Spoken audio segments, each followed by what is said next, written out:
Iniciando o mês de outubro com 17 grandes lançamentos da marca Azul. Se você gosta de peça de qualidade, acompanhe a cada detalhe nesse vídeo.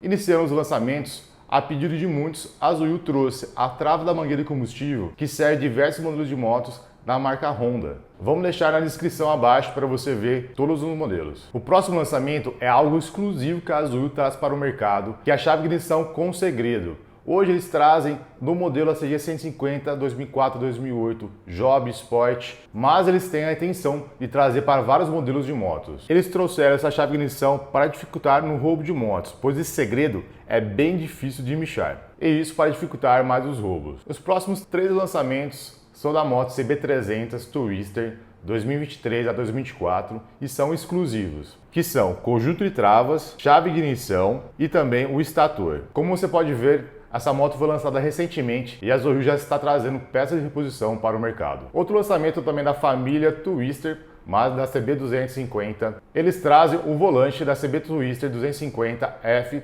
2016 a 2022. O próximo é o conector do painel da CG 160 2016 a 2024. Essa peça trouxeram caso danifique o conector para fazer a troca ou também pessoas estão pedindo para fazer adaptações. Agora para a moto Elite 125, eles trouxeram a bobina de ignição e também o regulador retificador da Elite 125 2019 a 2024. Para finalizar os lançamentos da marca Honda, eles trouxeram a buzina da Bros 160 2022 a 2024, fiação principal da CG 150 Fan ESI 2010, esse item exclusivo. Agora vamos falar dos lançamentos da marca Yamaha. Começando com a chave de luz da ANEL 2010 a 2012, o medidor do nível de combustível da Lander 2016 a 2019 sem ABS, com vedação. E agora o sensor ABS da moto NMAX 160, eles trouxeram da roda dianteira da 2017 a 2020, da roda dianteira da 2021 a 2024 e também da roda traseira da 2021 a 2024. Como vocês podem ver no vídeo, o acabamento, a qualidade que a Azul traz para o mercado de motocicletas. E para finalizar os lançamentos, a Azul trouxe a bobina de pulso da Kazinski Comet GT, GTR e também da Mirage 250 2010 a 2013.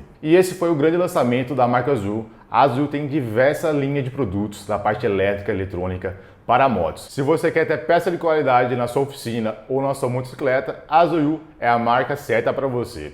Então, se você curtiu esse vídeo, já deixa aquele like, compartilhe esse vídeo com seus amigos, tamo junto e fique com Deus!